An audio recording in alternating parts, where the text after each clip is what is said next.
ह्याच्यामध्ये प्रॅक्टिस करणारे किती जण आहेत? अच्छा सगळे. अच्छा आपलं काय नाव? विवेक पाटील. ओके. चिंचवडमध्येच. अकोर्डी. बरं ठीक आहे. बाकी सगळे स्टुडंट्स आहेत. अर्थात मी पण स्टुडंटच आहे आयुर्वेदाचा अजूनही, त्यात काही वाद नाही. पण सगळे म्हणजे सेकंड इयर थर्ड इयर आहेत का फर्स्ट इयरचं पण आहे? थर्ड इयरचं आहे. ओके ठीक आहे. स्रोतस या संदर्भात आपण पूर्वी म्हणजे हे सगळं पाहून झालेलं आहे, त्याची व्याख्या वगैरे सगळ्यांना माहिती आहे. तर त्याच्या फार काही डिटेलमध्ये मी न जाता डायरेक्टली स्रोतांसे खलु परिणामम अपद्यमानां धातूनाम अभिवाहिनी असा स्पष्टपणे त्याची व्याख्या आहे.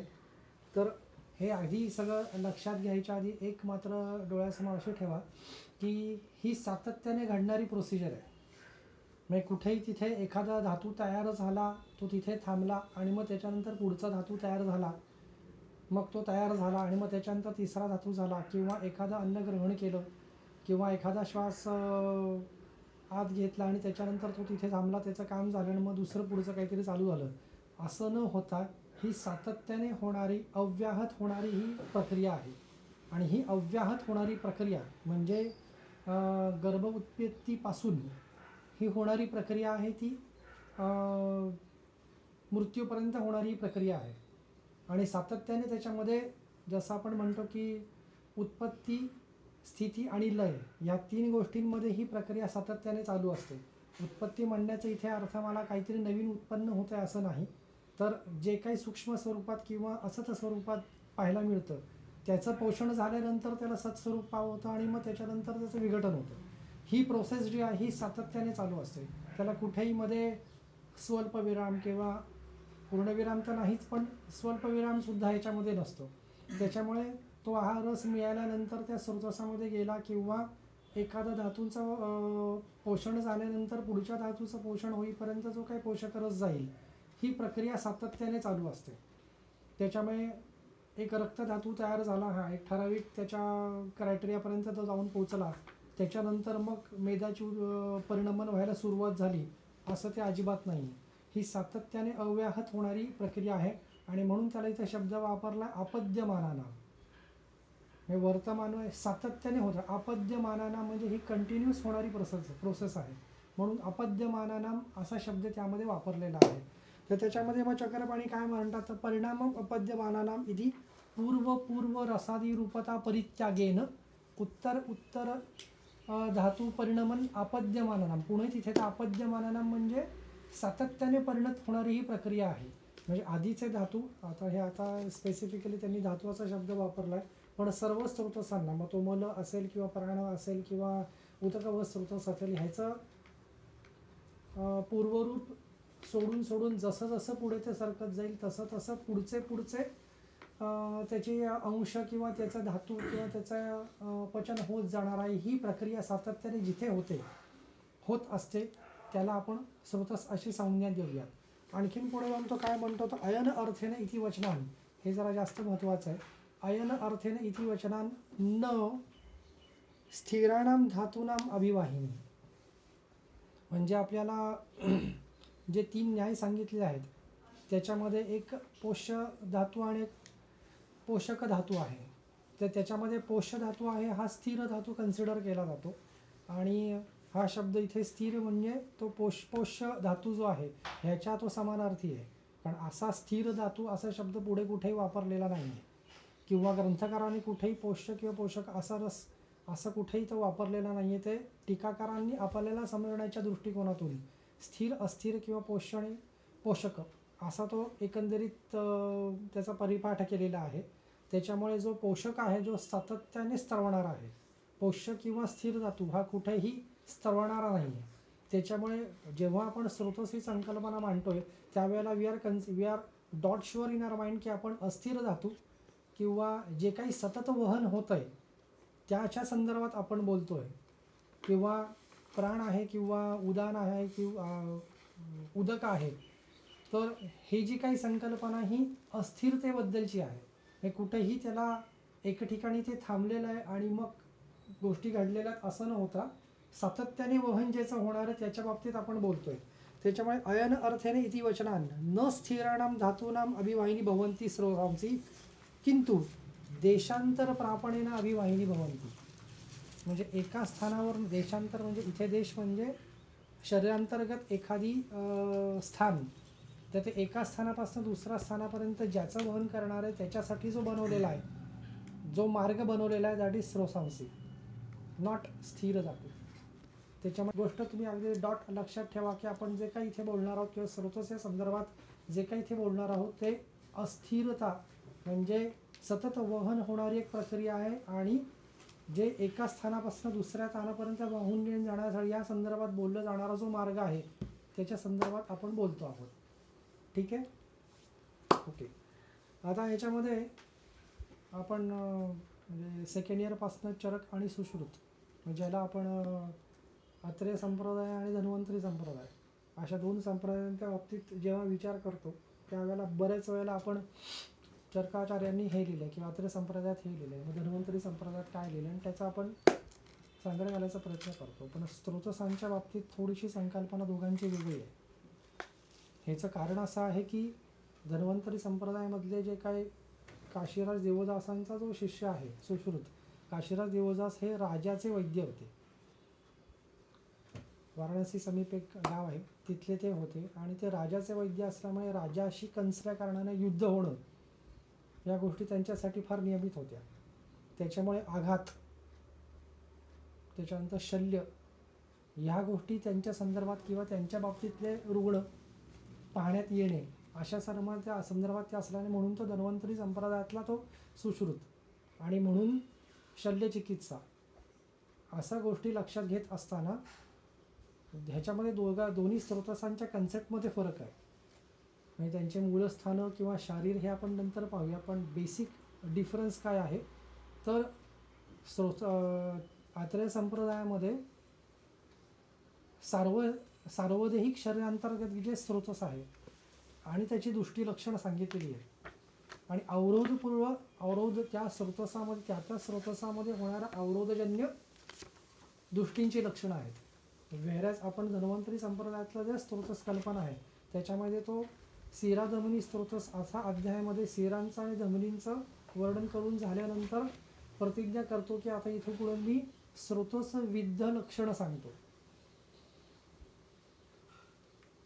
आलं का नाही लक्षात? म्हणजे तो असं स्पष्टपणे म्हणतो की मी आता इथून पुढे स्रोतस मूल विद्यांची तुम्हाला लक्षणं सांगतो. म्हणजे सिरा धमनी स्रोतस हे काही आचार्यांच्या मते एकच गोष्टी आहेत, पण सिरा धमनी स्रोतस ह्यांचं विविधत्व वर्णन करत असताना डल्लणाचार्यांनी 2-4 डिफरन्सेस सांगितले आहेत.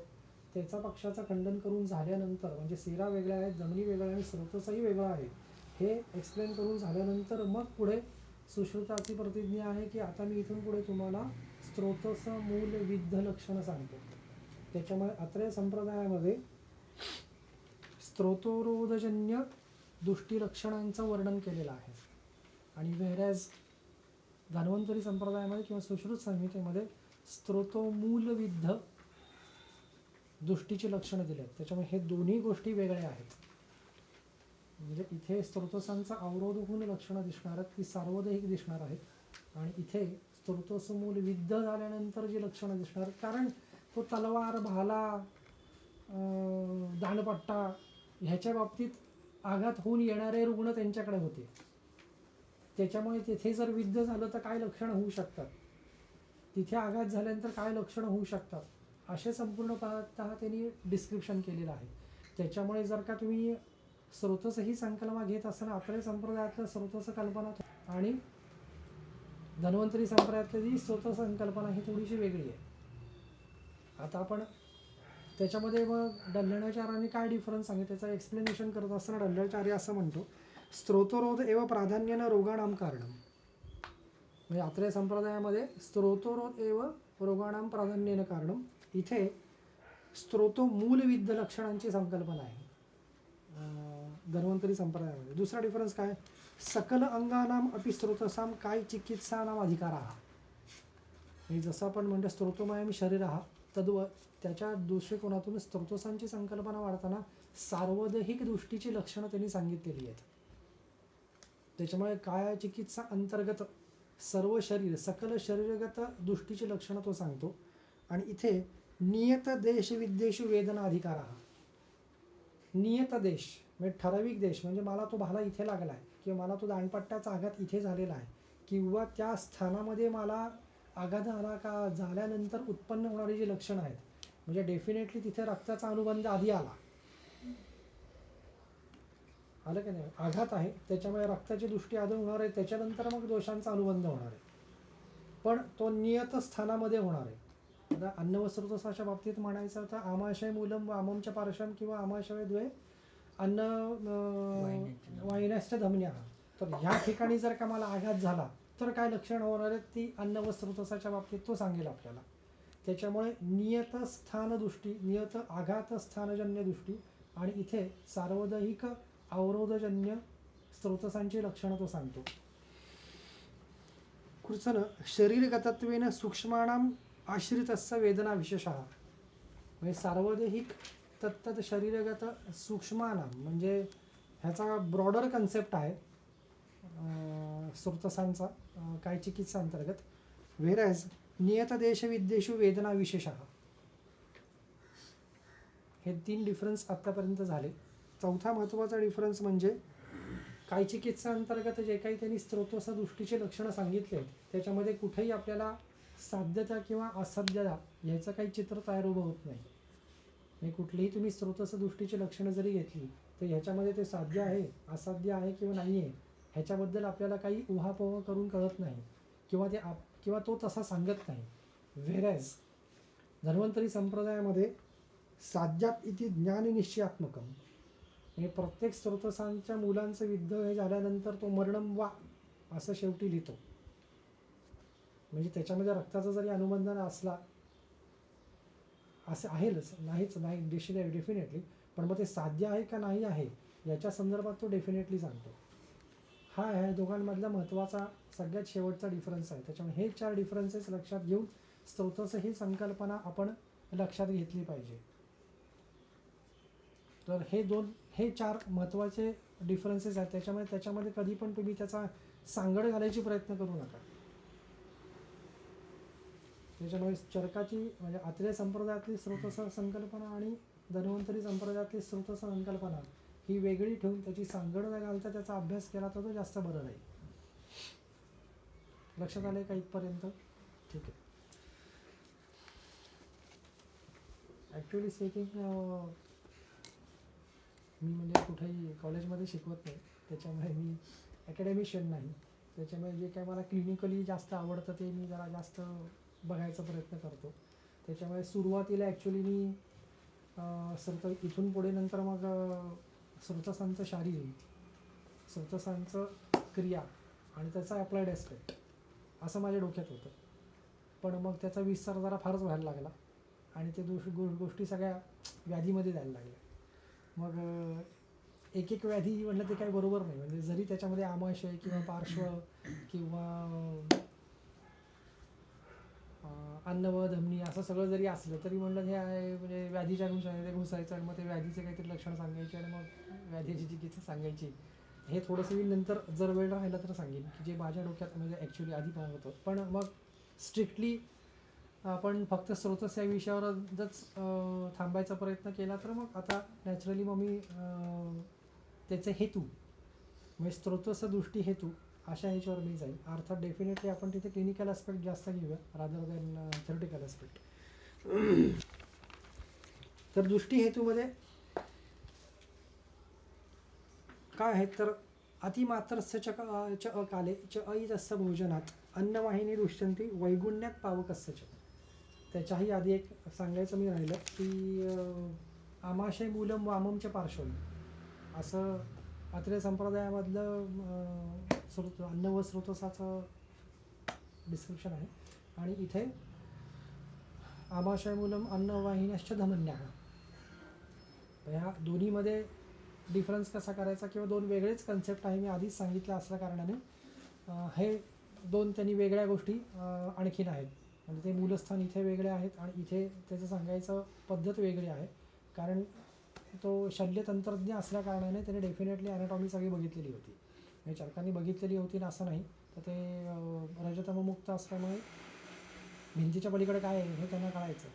पण विचार करण्याची जी काही गोष्ट आहे किंवा मांडण्याची जी गोष्ट आहे ती संपूर्ण काय चिकित्सा अंतर्गत आणि शल्य चिकित्सा अंतर्गत, ह्या दोन वेगळ्या गोष्टी असल्या कारणाने दोघांची सांगण्याची प्रक्रिया वेगळी आहे किंवा एक्सप्लेनेशनची प्रक्रिया वेगळी आहे. तिथे कुठेही त्याच्यामध्ये दुमत नाही आहे, पण विद्यलक्षणं आणि ह्या गोष्टी वेगळ्या वेगळ्या आहेत. तर मग आता अन्न व स्त्रोतस्य दृष्टीचा अतिमात्रस्य अकाले चायितस्य भोजनात अन्नवाहिनी दृष्टंती वैगुण्यात पावकस्य च. तर आता अतिमात्रस्य भोजन, अकाल भोजन आणि अहित भोजन आणि अग्नीची दृष्टी, हे चार बेसिक क्रायटेरियाज आहेत अन्न व स्त्रोतस दृष्टीची. मग अतिमात्रस्य काले, अतिमात्र भोजन म्हणजे काय? आहार मात्रा पुन्हा अग्निबलापेक्षेने, म्हणजे हे तर तुम्हाला सगळ्यांना माहिती आहे की अग्नीचा विचार करून आहाराची मात्रा ठरावी. ह्याच्यामध्ये जेव्हा आपण मात्राशिती अध्यायामध्ये जातो तर त्यावेळेला एक महत्त्वाचं तिथे चक्रपाणीनी एक्सप्लेनेशन आहे. तुम्ही समोर तुमच्याकडे जर का हे चरक टीका असेल किंवा सुश्रुत टीका असेल तर समोर काढून ठेवा. यद एकस्मिन् पुरुषे एकदा या अग्निबलेन व्यवस्थापिता मात्रा सा न सर्वकालं भवती. म्हणजे याचा अर्थ काय की एखाद्या पुरुषाची, म्हणजे इथे स्त्री आणि पुरुष असं दोन्ही व्यक्ती याची अग्नीची मात्रा फिक्स झाली, त्याच्यानुसार त्यांनी मात्रा त्याच्या बलानुसार त्याची मात्रा आहाराची ठरवावी, हे असं दिसतंय. पण ही जी अग्नीची जी काही बलाची, अग्नीचं बल फिक्स करण्यासाठी हा निरंतर हा काही हे बल एकसारखं नाही आहे. म्हणजे एखादा स्त्री आहे किंवा एखादी पुरुष आहे त्यांनी अग्नीच्या बलानुसार आहाराची मात्रा ठरवावी, पण ही जी काही अग्नीचं बल आहे हे संपूर्ण त्याच्या आयुष्यामधलं हे काही फिक्स नाही आहे, ते सातत्याने बदलणार. अशा दृष्टीने यद एकस्मिन् पुरुषे एकदा या अग्निबलेन व्यवस्थापिता मात्रा सा न सर्वकालं भवती, असं दरवेळेला होत नाही. कधी? यत ऋतुभेदेन वयोभेदेन च तश्च एव अग्नी कदाचित वृद्धो भवती, किंवा म्हणजे वयाबलानुसार आणि ऋतूनुसार ते वाढू शकेल, किंवा म्हणजे हेमंत ऋतूमध्ये आणि यौवन अवस्थेमध्ये ह्यावेळेला त्याचा अग्निबल वाढलेला असतो. आणि कदाचित मंदो भवती यथा वर्षाचूच्या वार्धक्येन, ह्या वेळेला तर अग्नीचं बल जास्त असू शकतं आणि कमी असू शकतं. तर हे जसं कमी जास्त होईल त्याच्यानुसार ती आहाराची मात्रा आपण ठरवता आली पाहिजे. पण व्यवहारामध्ये असं प्रॅक्टिसमध्ये गेल्यानंतर असं लक्षात येत नाही. म्हणजे तो किती म्हणजे वृद्धावस्थेतला, म्हणजे सध्याची वृद्धावस्था म्हणजे आपण काही 60 कन्सिडर करायची आवश्यकता नाही, 40-45 नंतर आता सध्या वृद्धी अवस्थाच कन्सिडर करायला हरकत नाही. पण त्याच्यानुसार सुद्धा तो आहाराची मात्रा बदलायला तयार नाही. म्हणजे ठीक आहे, माझा अग्नी चांगला आहे, म्हणजे ही संकल्पना त्या रुग्णाला सांगावी लागते की एक्झॅक्टली तुमचं अग्नीचं बल म्हणजे काय आणि तुम्ही किती आहार घेता आणि ते किती चुकीचं आहे. हे कदाचित तुम्हाला सांगायला जास्त कष्ट घ्यावे लागतात, पण हे आपलं कर्तव्य आहे की तुझं अग्नीचं बल काय आहे, तुझं वय काय, आत्ता ऋतू काय, याच्यानुसार तू मात्रा कशी घ्यायला पाहिजेस, या गोष्टी आपण सांगणं गरजेचं आहे. म्हणजे आपल्याला जर का आपल्या चिकित्सेमध्ये यश प्राप्त करायचं असेल तर हे पाहणं फार गरजेचं आहे. हे पुढे मी पुढे जे त्यांनी दिलेलं आहे चकाले ह्याच्यामध्ये पुढे येईल आणि त्याच्यामध्ये प्रॉब्लेम्स कसे क्रिएट होतात हे तुम्हाला मी सांगेन. त्याच्यामध्ये किती आपल्याला बारकाईने लक्ष ठेवावं लागतं. जर ते नाही ठेवलं गेलं तर चूक आपलीच आहे, कारण आपल्याला यश मिळणार नाही. रुग्ण काय त्याच्या पॅरामीटर्स तरी वेगवेगळे ठरवलेले असतात. आता व्हॉट्सअपवर हे म्हणाले, ते म्हणाले, राजीव दीक्षित म्हणाले, किंवा आणखीन वेगळे कोणीतरी गोष्ट आहे ते म्हणाले म्हणून मी असं केलं, अशा गोष्टी नव्हता. तुझ्यासाठी हे योग्य आहे, तुझ्यासाठी हे अयोग्य आहे, हे आपण सांगणं गरजेचं आहे. त्याच्यामुळे मात्रावत अग्निबलापेक्षा म्हणजे काय, तर ह्या गोष्टी कन्सिडरेशनमध्ये आल्या पाहिजेत.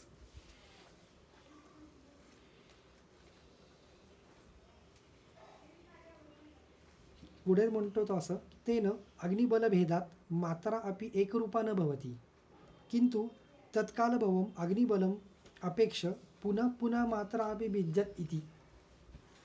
म्हणजे प्रॅक्टिकलमध्ये, म्हणजे जेव्हा रुग्ण आपल्या चिकित्सालयामध्ये येतो त्यावेळेला त्याचं वय काय आहे, ऋतू कुठला चालू आहे, ह्याच्यानुसार तुम्हाला त्या रुग्णाला सांगता आलं पाहिजे की अशा पद्धतीनुसार तू मात्रेमध्ये बदल कर.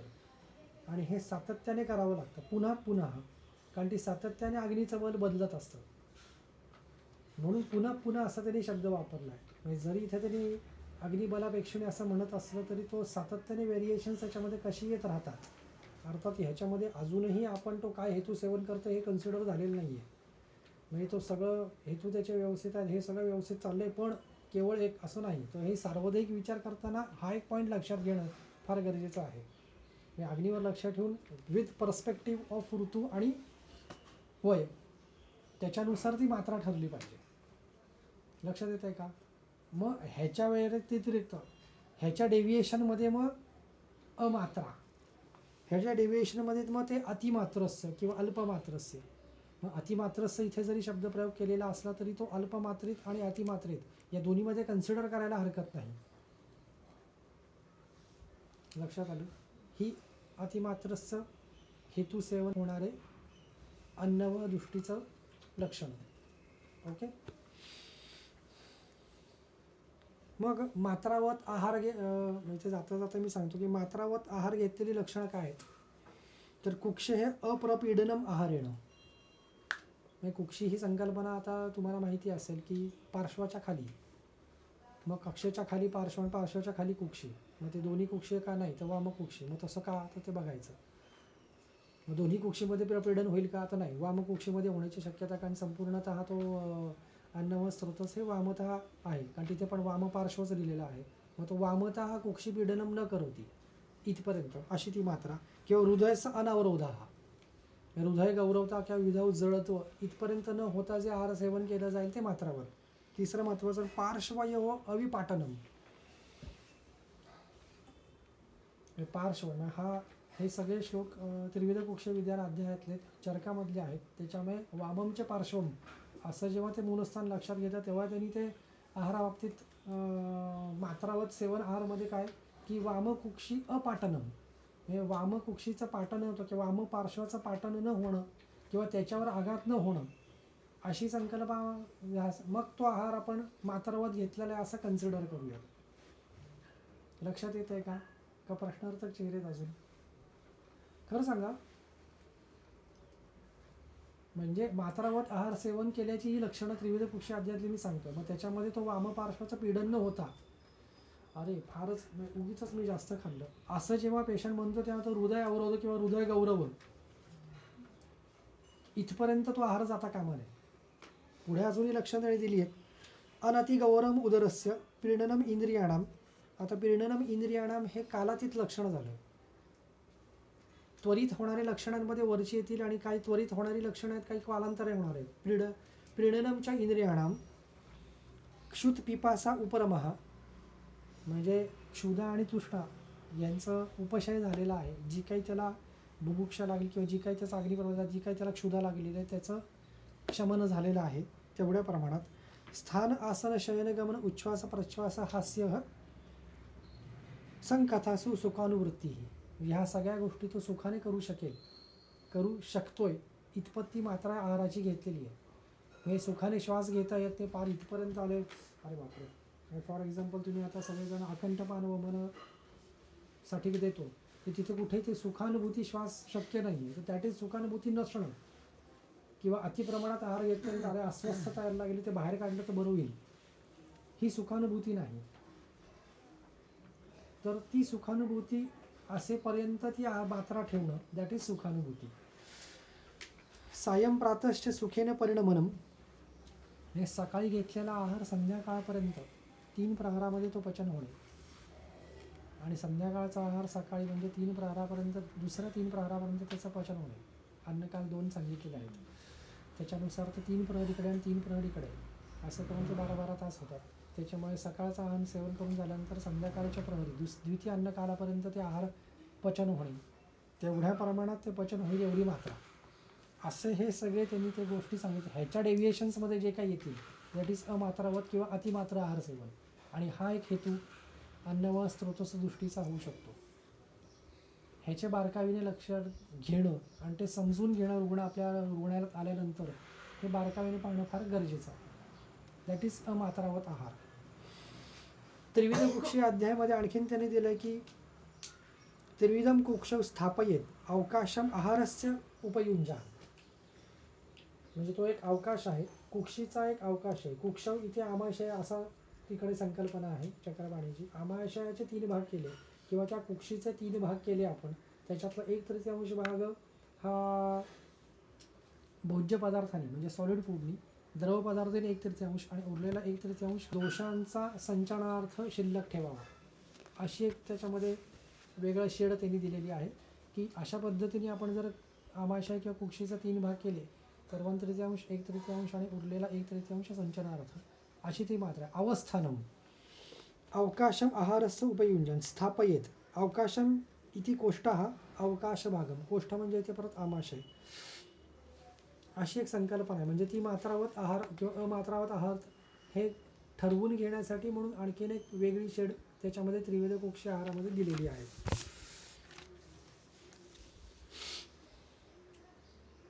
आणखीन त्याच्यामध्ये परत चरक विमानस्थानामध्ये आहारी विधी विशेष आयतन तुम्हाला सगळे माहिती आहेत. त्याच्यामध्ये राशी असा एक प्रकृतीकरण राशी, देश काल उपयोग संस्था वगैरे ह्याच्यामध्ये तो राशी असा एक शब्द आहे. राशीमध्ये परत मात्रावत असा आलेला आहे. त्याच्यामध्ये राशी प्रमाणम मात्रा अमात्रा फल विनिश्चयार्थम इति मात्रावत आहारस्य च यत् फलम शुभम अमात्रावत आहारस्य फलम अशुभम. त्याच्या तिथे पुन्हा तो राशी असा शब्द आला आहे.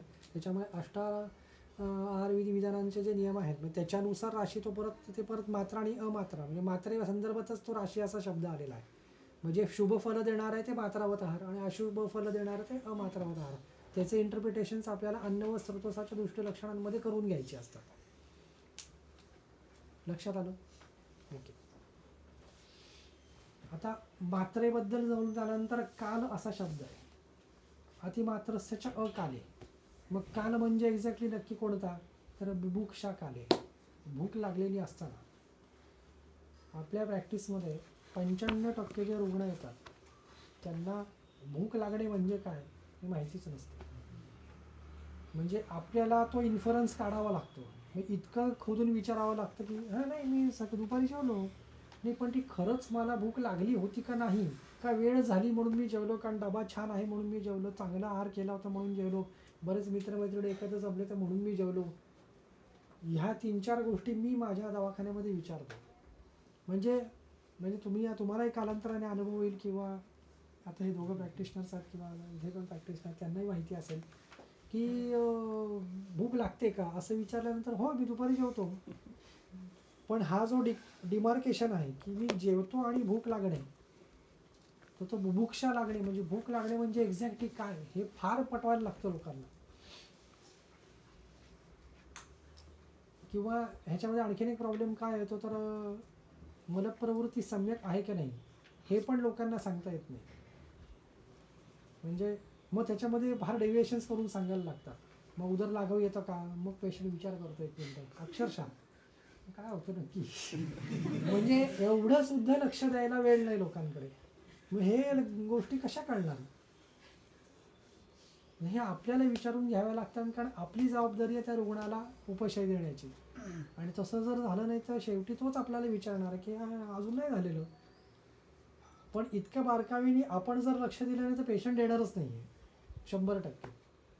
आणि आत्ता तर जे काही 10-12 तास लोक कामं करतायत त्याच्यामध्ये तर म्हणजे ती अपेक्षाच करू नये आपण. म्हणजे आपणच लक्ष ठेवायला पाहिजे, हे आपलंच काम आहे असं त्यांच्या डोक्यात असतं. मला भूक लागते की नाही तुम्ही ठरवा, ही परिस्थिती आहे 95% रुग्णांची. त्याच्यामुळे आपल्याला हे ठरवणं, मग ठरवण्यासाठी काय पॅरामीटर्स आहेत हे आपल्याला माहिती पाहिजेत आणि ते प्रत्येक रुग्णानुसार बदलतात. म्हणजे हे 4 पॅरामीटर्स आहेत, हे 4च्या 4 पॅरामीटर्स सगळ्या पेशंटला एकसारखे लागू होतील असं अजिबात नाही. त्याच्यामुळे प्रत्येक रुग्णाची मात्रा आहाराची सम्यक मात्रा म्हणजे काय किंवा काल त्याच्यासाठी नक्की म्हणजे काय हे प्रत्येकाच्या ऑक्युपेशननुसार पुन्हा चेंज होतं. हॉटेल असतं, रात्री 12 वाजता मी घरी जातो, त्याच्यानंतर मी जेवतो, मी संपलं तिथेच गोष्ट. बदल तुम्हालाच काहीतरी बदल करून सांगायला लागेल आणि ते पटवण्यासाठी 2 महिने जातात. तोपर्यंत अन्न व स्रोतसाची वाट लागली ऑलरेडी झालेलीच असते, मग पुढे आणखीनच वाट लागलेली असते.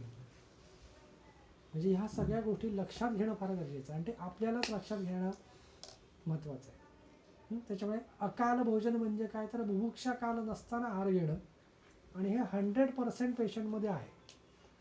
95 कमी तर म्हणजे 100% रुग्णांमध्ये. म्हणजे मला ही भूक लागलेली आहे की नाही हेच माहीत नाही. वा, मस्त भजींचा वास आला. अरे वा, चला भजी खाऊया. म्हणजे आम्ही सहज, आमचं एक कलिग आहेत गलगली सर, ते घेऊन गेलेले आहेत, ते मला शिकवून गेलेले आहेत. त्यांच्या दवाखान्यात तुम्ही बसला ना, सातत्याने खालून वास येत असतो. म्हणजे खाली हॉटेल आहे तिथे गेले, तिथे जिन्यावरनंच वर जाताना हा वा वा काय छान. तर थोडंसं एक फक्त रिफ्लेक्शन मी करतो की माझ्या दवाखान्याच्या खाली एक मेळवाला आहे. म्हणजे लिटरली झालेली गोष्ट बरं का. तर एक कपल आलं वरती दवाखान्यात. मी विचारलं त्यांना की आंटी राहणारे कुठे, सिंहगड रोडला, माझा आहे पौड रोडला. म्हणजे काय हो तुम्ही एवढ्या लांब कोणाच्या रेफरन्स यायला, असं आपण विचारतो ना रेफरन्स शीटमध्ये. काही नाही म्हणे, अहो आम्ही खाली दोघं थोडा वेळ खात बसलो होतो, वर तुमची पाठी दिसली आणि आलो. म्हणजे ही परिस्थिती आहे. म्हणजे खरंच मला वैद्यांकडे जायचं, मला काही त्रास आहे का काय नाही, खाली वेळ खात होतो, वरती नजर गेली माझी आणि तुमची पाठी दिसली, मग मी आलो. अशी परिस्थिती पण आहे.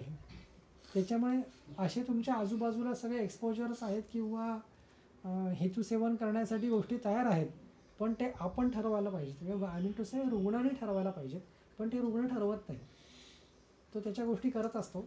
त्याच्यामुळे ही आपली जबाबदारी आहे की हे ठरवणं की हे तुझं मात्रावत आहार जात आहे का नाही, का तू कालानुसार भोजन करतोयस का नाही. हो, मी 3-3.5 पोळ्या रोज खातोच, पण ते पचतंय की नाही, ती खरंच अग्नी तेवढा बुभुक्षित आहे की नाही, खरंच तो तेवढा त्याचं बल आहे किंवा नाही, तो ऋतू आहे का नाही त्याच्यानुसार, हे सगळं ठरवायचं काम आपलं आहे. त्याच्यामुळे ह्याच्यामध्ये डेव्हिएशन झाल्यानंतर हा एक हेतू अन्न व स्रोतोसा दृष्टीचा होतो. इतक्या बारकाईने जेव्हा तुम्ही अभ्यास कराल प्रत्येक रुग्णाचा, त्यावेळेला ती मेख आपल्या गोष्टी लक्षात येईल.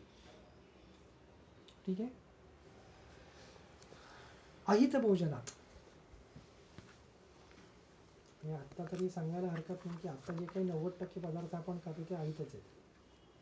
म्हणजे गहू तांदूळपासून, म्हणजे बेसिक गहू तांदूळपासून जे आहेत, पुनरुत्पादन क्षमताच नाही आहे आहारामध्ये. सगळे निर्बीजीकरण करून झालेले हायब्रिड गोष्टी आहेत. मग ह्याच्यामध्ये मी आपण काय काय सांगायचं, मग त्याच्यासाठी खास हित अहितकर अध्याय नामक अध्याय आहे, सूत्रस्थानी 20 सुश्रुत. तर तुम्ही अख्खाच्या अख्खा वाचा, मी त्याच्या डिटेलमध्ये मी आत्ता अख्खा अध्याय त्यांनी दिला, सूत्रस्थानी 20. तर तुम्ही संपूर्णपणे नीट बघून घ्या, म्हणजे आपल्यासाठी हितकर काय आणि अहितकर काय. हे हितकर गोष्टी आत्ता त्यांनी ज्या सांगितल्या त्यासुद्धा आत्ताच्या 21व्या शतकामध्ये हितकर नाहीत. म्हणजे काय आपण गहू तांदूळ दूध बेसिक ज्या काही गोष्टी आपण आता वापरतो त्या अजिबात आहार्य योग्य नाहीत. पॉलिश्ड तांदूळ आहे, निस्तुषीकरण केलेला, निर्बीजीकरण केलेला तांदूळ आहे, काही त्याचा उपयोग नाही. लोकांना असं चकचकीत तांदूळ दिसल्याशिवाय हा मस्त तांदूळ असं ते इथे त्या डिटेलमध्ये मी आत्ता जात नाही, फार मोठा विषय. म्हणजे ह्या गोष्टी आपल्याला आपण समजून घेतल्या तर आपण रुग्णाला सांगू, पण आपणच समजून घेतो सीडलेस ग्रेप्स काय उपयोग आहे त्याचा. म्हणजे तुम्ही त्याचं निर्बीजीकरण केल्याचं त्याची उत्पत्तीच काही होणार नाही. किंवा एक खपली गहू म्हणून प्रकार येतो, that is the mother plant. म्हणजे तो तुम्ही जर का लावला तर त्याच्यामधनं पुढचं जनरेशन क्रिएट होतं. बाकीचे जे गहू आहेत हे सगळे त्याच्यातनं पुनरुत्पादन क्षमताच नाही आहे. खपली गहू म्हणून बाजारात मिळतो, महाग आहे, 70-80 रुपये किलो आहे कम्पॅरेटिव्हली. तर हा this is a mother plant, this is to be consumed. बाकीचे जे गहू, मी एक जस्ट उदाहरण देतो तुम्हाला, तर अशा पद्धतीचा जर आहार आहे तो हितकरच नाही आहे, तोही आपण नीट सेवन करत नाही. मग काय पुढच्या गोष्टी कशा होणार, म्हणजे शुक्रधातूपर्यंत काय पोहोचणार आहे, इम्पॉसिबल. शुक्रधातू तो फार लांब झाला. तर ह्या बारकाईने गोष्टी आपल्याला हितकर आणि अहितकर हे आपण समजून घ्यायला पाहिजे आणि ते रुग्णाला समजून सांगता आलं पाहिजे. तर मग तो हितकर आणि अहितकर आहार, याच्या मी फार डिटेल्समध्ये जात नाही, तो फार मोठा विषय. तर त्या अहितकर आहार सेवनाने अन्ना व स्त्रोतसाची दृष्टी होते. तर तो अध्याय तुम्ही 20वा अध्याय तो वाचून घ्या सटीक. आलं की नाही लक्षात. तर वैगुण्यात पावकस्सच अग्नीची दृष्टी. मग त्याच्यामध्ये मी अभोजनात अजीर्ण, अतिभोजनात विषमाशनात संदर्भ म्हणजे तो जो काही चिकित्सा अध्ययन ग्रहणीचा जो अध्याय त्याच्यामधले दुष्यंत अग्नी, त्याच्यामध्ये सगळ्या गोष्टी अशा अशा पद्धतीने तो अग्निदृष्टी होते. हे तुम्हाला सगळ्यांना माहिती आहे. त्याचे आता त्याच्यामध्ये डेव्हिएशन्स पण पाहायला मिळणार. म्हणजे रुग्ण तुम्हाला काय सांगून येईल ह्याच्यानुसार ते तुम्हाला समजून घ्यायला पाहिजे. ही त्यांनी साधारण एक ठोकताळा दिला, पॅरामीटर्स दिलात की हे अशा अशा गोष्टी घडल्यानंतर अग्नीची दृष्टी होते. त्याच्यामध्ये आपण समजून घेण्यासारखं काय तर विवेक वमन स्नेह विभ्रमात, जशा पद्धतीनुसार वमन आणि विवेचन म्हणजे शोधन कर्म हे वैद्य करत असतो, ते करत असताना संपूर्णपणे प्रोटोकॉल पाळला गेलेला आहे का नाही हे पाहणं हे आपल्या हातात आहे. म्हणजे आपण वमन करतोय किंवा विरेचन करतोय तर त्या प्रोटोकॉलनुसार होत आहेत का नाही, स्नेहपान किती व्यवस्थित झालं आहे, सम्यक स्नेहपानाचे लक्षण की नाहीत, उत्क्लेशाची लक्षणं दिसतात की नाहीत. स्पेसिफिकली गुलमामध्ये स्नेहपान न करता शोधन करणं हा एक हेतू आहे. गुलमाच्या हेतूमध्ये हे स्पष्टपणे सांगितलेलं. तर हे प्रोटोकॉल सगळे आपल्याला माहिती असणं फार गरजेचं आहे. त्याच्यामुळे वमन मी मुद्दाम इथे घेतलं हे विरेक वमन स्नेह विभ्रमात आणि व्याधिकर्षणात. व्याधिकर्षणात म्हणजे एखादा व्याधी होऊन गेल्यानंतर त्या धातूंचं जे कर्षण झालेलं आहे किंवा रुग्णाचं जे कर्षण झालं आहे त्याच्यामध्ये तो अग्नी प्रस्थापित व्हायच्या आधीच जर का अतिमात्रस्य अकालेच्या अहितस्य भोजनात जर झालं तर काय होऊ शकतं, तर दुष्यंत अग्नी होऊ शकतो, अग्नीची दृष्टी होऊ शकते. म्हणजे एखादा व्याधी होऊन गेल्यानंतर अन्न व स्रोतसाच्या दृष्टीमध्ये कर्षण, आधीचं कर्षण असणं, व्याधींमुळे होणारं कर्षण, शोधनामुळे होणारं कर्षण हे झाल्यानंतर जर का हेतू हा फार महत्त्वाचा विषय आहे आणि तो आपण समजून घेणं फार गरजेचं आहे. मग कालांतराने पुढे आपण प्रोटोकॉलनुसार शोधन कर्माची संपूर्ण क्रिया स्नेहस्वेदन करतोय की नाही हे आपण ठरवायचं. आपण ते नीट करतोय की नाही, त्या रुग्णानुसार ते होत आहे की नाही, सम्यक स्नेहपानाची लक्षणं दिसतात की नाही, मग त्याच्यानंतर ते दोषकोष्ठामध्ये आलेत की नाहीत, उपस्थित झालेत की नाहीत, मग ते उत्क्लेशित झालेत की नाहीत, आणि मग मी वमन केलं किंवा मग मी शोधन दिलं आहे, ह्या पुढच्या गोष्टी झाल्या. पण हे गोष्टी आपण लक्षात घेतल्या पाहिजेत. म्हणजे आत्ता जे काही दृष्टिकोनात म्हणजे डायरेक्टली रुग्ण आपल्या दवाखान्यात येतात, मला पंचकर्म करायचं आहे, म्हणजे यांनाही अनुभव असेल सध्या, मला पंचकर्म करायचं आहे असं रुग्ण डायरेक्टली येऊन सांगतो, मला वमन करायचं असं डायरेक्टली येऊन सांगतात.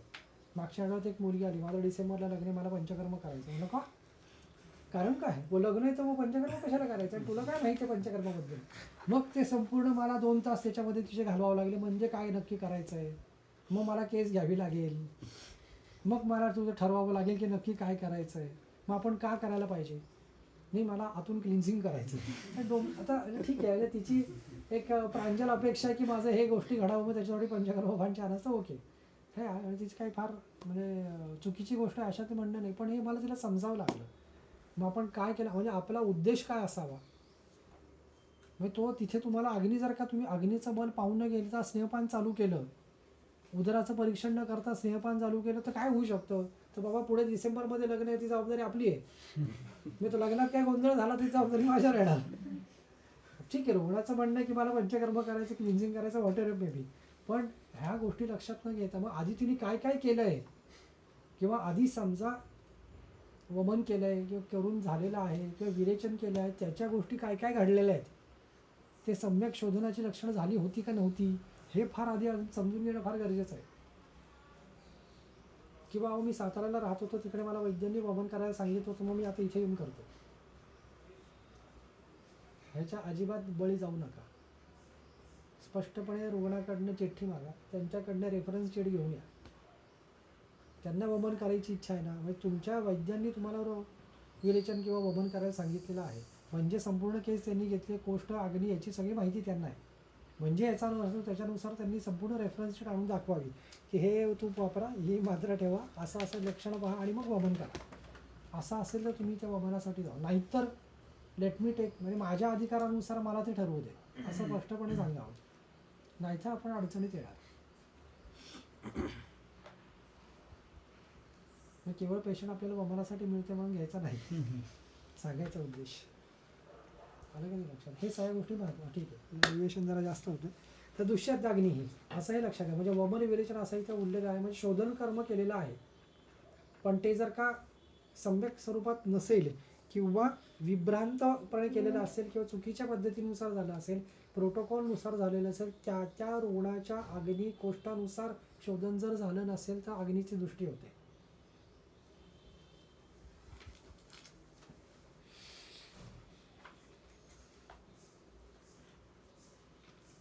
त्याच्यामध्ये 5वा एक क्रायटेरिया मी घेतलाय मुद्दाम.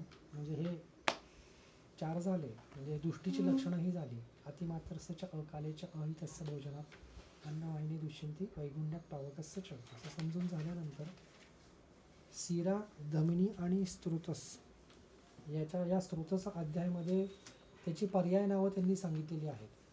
नालिका, आयन वगैरे वगैरे.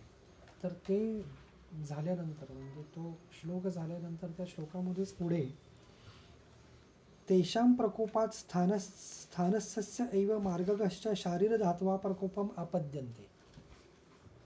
म्हणजे त्या स्रोतसाचं दृष्टी झाल्यानंतर त्याच्यामधून वाहणाऱ्या शारीर घटकाचं पण दूषितत्व तिथे पाहायला मिळतं.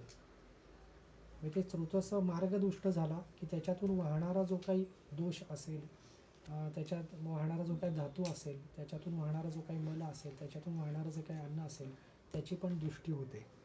इतरेषां प्रकोप आदितराणीच स्रोतांसी एव. अशा पद्धतीने दृष्टी झाल्यानंतर ते इतर धातूंची पण दृष्टी करतो. म्हणजे एक स्रोतस दुसऱ्या स्रोतसांची पण दृष्टी करतो. एक धातू दुष्ट झाला की तो दुसऱ्या धातूंची पण दृष्टी करतो. इतरेषांच स्रोतांस एव धातवश्च धातून एव प्रदूषयन्ति प्रदुष्टाः. म्हणजे हे कुठेही एकमेकांशी इतकी संलग्न आहेत की एका स्रोतसाची दृष्टी झाल्यानंतर दुसऱ्या स्रोतसाची दृष्टी होणं हे स्वाभाविक आहे. किंवा त्या स्रोतसांतर्गत वाहणारा घटकद्रव्य आहे त्याची दृष्टी झाल्यानंतर तो दुसऱ्या घटकद्रव्यांची दृष्टी करण्याची डेफिनेटली शक्यता आहे. किंवा त्याच्या अंतर्गत वाहणारा जो काही पोषक रस आहे किंवा पोषक धातू आहे त्याची दृष्टी झाल्यानंतर तो त्याच्याशी अलाइड किंवा त्याच्याशी संलग्न दुसऱ्या पोषक धातूची दृष्टी हा करू शकतो. म्हणजे हे जे काही शरीरांतर्गत जाळं आहे स्रोतसांचं ते सगळीकडे एकमेकांशी संलग्न आहे. मी कुठेही एक स्रोत संपलं दुसरं चालू झालं, हा इकडे संपलं तिसरं चालू झालं, असं ते नाही आहे. मगाशी मी म्हणल्याप्रमाणे ही अव्याहत चालणारी आहे आणि सगळ्या स्रोतसांची सायमल्टेनियसली चालू असणारी प्रक्रिया आहे. त्याच्यामुळे एक स्रोतस बिघडलं त्याचा प्रतिसाद दुसऱ्या स्रोतसांमध्ये पाहायला मिळणार आहेत. जरी आपण स्रोतस दृष्टींची लक्षणं ही 4 कॅटेगरीमध्ये आत्ता पाहिली की मात्रसच्या अकाले, तरीही प्रॅक्टिकल दृष्टिकोनातून आपल्याला हे पाहायला मिळतं. डेफिनेटली आहेच. म्हणजे तो प्रॅक्टिसमध्ये तुम्ही पाहिल्यानंतर म्हणजे फॉर एक्झाम्पल पुरुष व स्रोतसामध्ये आपानाची दृष्टी झाली तिथं उदावर्त झालं तर कालांतराने वरती श्वास लागणार आहे, हे लिहिलेलं आहे उदावर्तच्या लक्षणांमध्ये. मग अशा वेळेला तुम्ही तिथं श्वासाची चिकित्सा करणार का खाली पुरुष व स्रोतसाची चिकित्सा करणार हे आपल्याला ठरवायला पाहिजे. तिथं वमन देऊन काहीच उपयोग नाही. उदावर्तीत लक्षणं जर असेल तर तुम्ही वमन देऊन चालणारच आहे, तुम्हाला खाली शोधनच करायला पाहिजे. मायदर स्त्रंसन करा किंवा बस्ती द्या, हे समजण्यासाठीच म्हणून तो हा श्लोक आहे. म्हणजे एकमेकांमधलं जे काही साहचर्य संबंध आहे किंवा एकमेकांबद्दलचं जी काही प्रक्रिया आहे ती इथे ते सांगतात. स्रोतसाचं म्हणजे त्याचे पर्याय सांगताना तेषां प्रकोपात स्थानस्थस्य एव मार्गगाश्च शरीरदातवाः प्रकोपम आपद्यन्त इतरेषां प्रकोप आदितराणी च. पुढे जाऊन स्रोतांस एव धातवश्च धातून एव प्रदूषयन्ति इति प्रदुष्टाः. म्हणजे एक स्रोत दुष्ट झाला तर दुसराच स्रोत दुष्ट होईल. त्याच्या अंतर्गत वाहणारा रस दुष्ट झाला तर तो कालांतर दुसऱ्या रसाला दूषित करेल आणि एक धातू जर का दूषित झाला तर दुसऱ्या धातूला दूषित करेल. त्याच्यामुळे हे 5वा पॅरामीटर जो आहे हा पण आपल्याला डेफिनेटली आपल्या रुग्णालयात किंवा आपल्या चिकित्सालयात पाहायला मिळणार आहे. हा विसरून चालणार नाही. ठीक आहे, पुढे जाऊया. म्हणजे काही शंका असेल तर विचारा बरं का.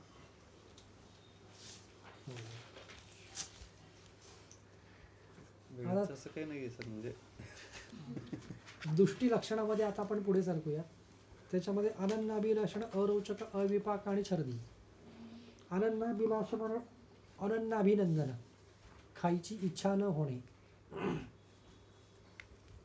ह्याच्यावर मोस्टली खायची इच्छा नसताना सुद्धा अरे फार चांगला वासावा म्हणून मी खाल्लं, हे 100% असतं.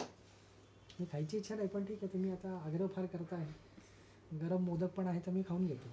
तर ते असा हा सगळा प्रकार आहे. खायची इच्छा नसताना खाणं हे 95-100% रुग्णांमध्ये आहेच. त्याच्यामुळे तो आणि इतकं ते स्पष्टपणे सांगायला लागतं की नाही नाही खायचं तर नाही, नाही तर मग चिकित्सा घेऊ नको, तो पेशंट गेला तरी चालेल. पण नाही, मी सांगितलं तर तसंच करायचं. तुम्ही फार ठाम पाहिजे, तुम्ही फार कॉन्फिडंट पाहिजे, डोक्यावरच बसायचं त्याच्या, तरच त्या गोष्टी घडतात, नाही तर नाही होत. त्याच्यामुळे खायची इच्छा नसताना आनंदाभिलक्षण, खायची इच्छा नाही आहे. आता ह्याचे पडसाद अनेक ठिकाणी उमटतात.